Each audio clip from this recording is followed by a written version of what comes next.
Here's a fascinating contrast. Imagine going from do they like me to do I like them? One of the most interesting things that I've noticed about life growing up, and I think that this is kind of just basic for people that transition from place to place. And when I say that, what I'm referring to is a specific foundation of emotionality to another one.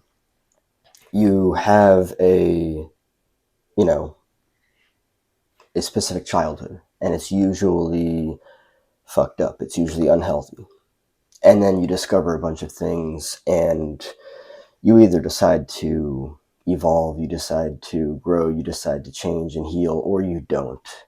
But what you learned in that earlier foundation of life is actually very interesting. People that are emotionally immature tend to be very insecure.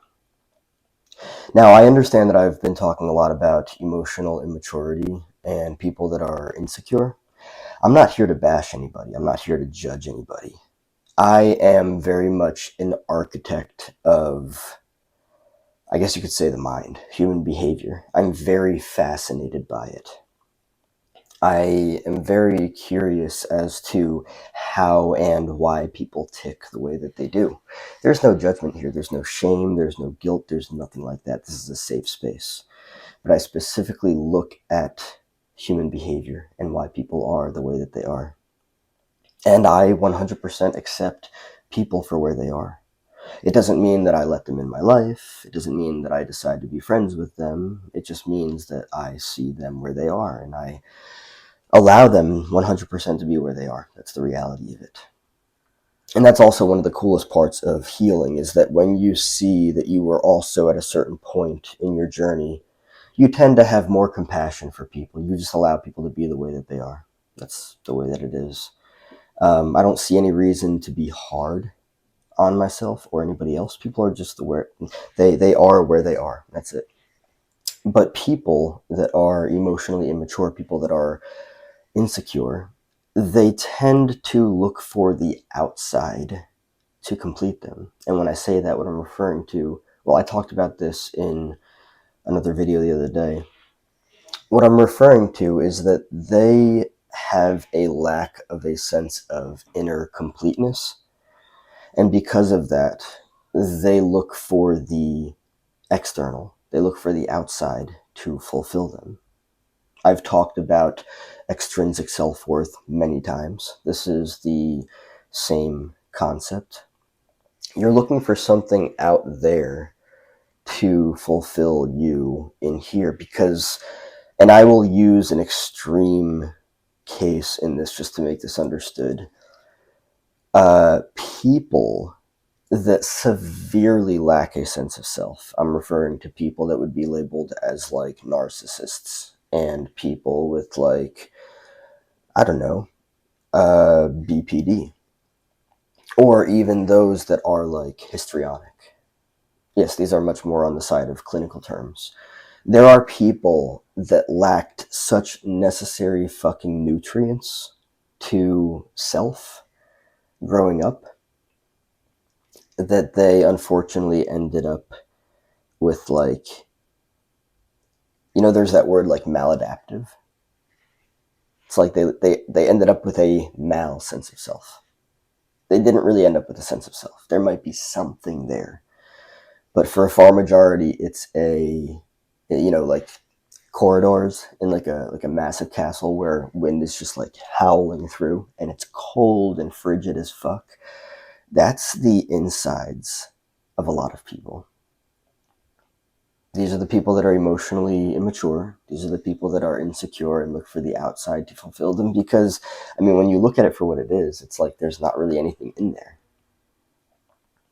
But now, on the contrary and on the contrast, when you look at the other way around, when you actually sit with the pain, when you actually sit with the fear, oh shit,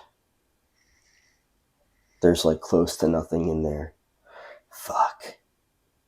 That's terrifying. Okay. It's just fear. But that's also painful. Okay, it's just pain. Let's look at it, all right? And then after you start looking at it for a while, what you start to see is things develop. But when I say a while, I mean like a while.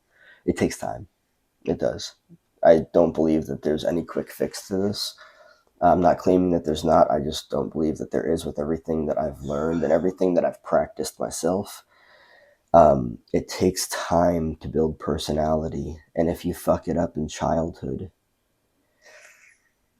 yeah, you've got a lot to deal with later on.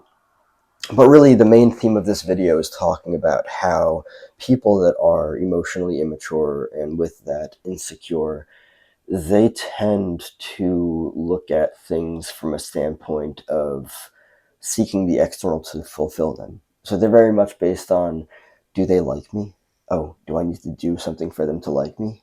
Oh, shit. And then people that are emotionally mature, secure within themselves, they know who they are. They're actually not looking for who likes them. They're looking for who they like. And I'll make it very clear. It's not good or bad or right or wrong. It's just not healthy to be insecure. It's not.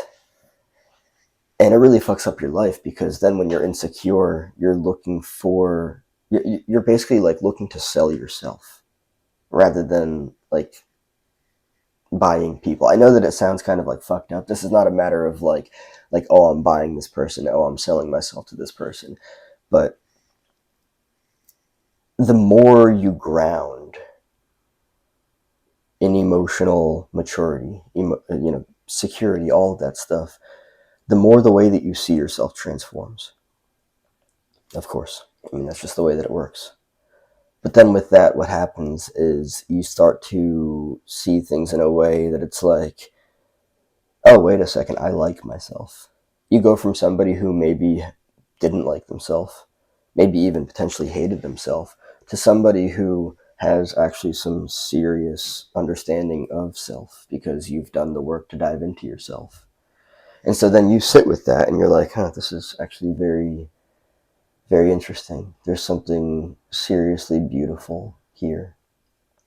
And it's just personality, there's nothing like crazy about it. It's just personality.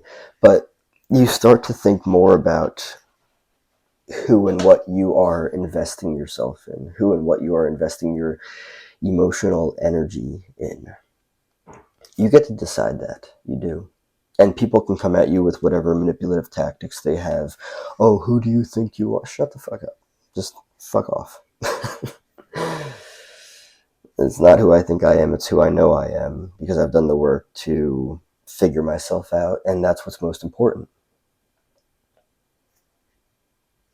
So now, with that, what do you want to invest in? Who do you want to invest in? Why are you investing any emotional energy in them at all? I understand you might be a nice person, have boundaries with yourself and what it is that you give to other people. Because, quite honestly, anybody can do this. That's the reality of it. Anybody can. Of course, you really have to be able to like attain conscious self-awareness to even be able to know what it is that you're doing. But you get to choose this entire thing. That's the beauty of it. Going from, do they like me? Shit, I don't know if they like me. I think I need to do something so that they like me. Yeah, I think I need to like change myself. I think I need to wear like all these masks and stuff and do all these things that are comfortable and familiar to the survival based childhood that I was raised in. Wow, that's comfortable and familiar. Moving from that to then, yeah, do I want to invest in these people around me? Insecure, secure. I don't know myself, I know myself. It's pretty interesting, you know. It's pretty interesting that you can go from somebody who is insecure, wondering if people will like you, hoping that people will like you, actually doing things so that people will like you that are not authentic to you, to secure. Do I want to invest in these people around me? It's a pretty wild transition.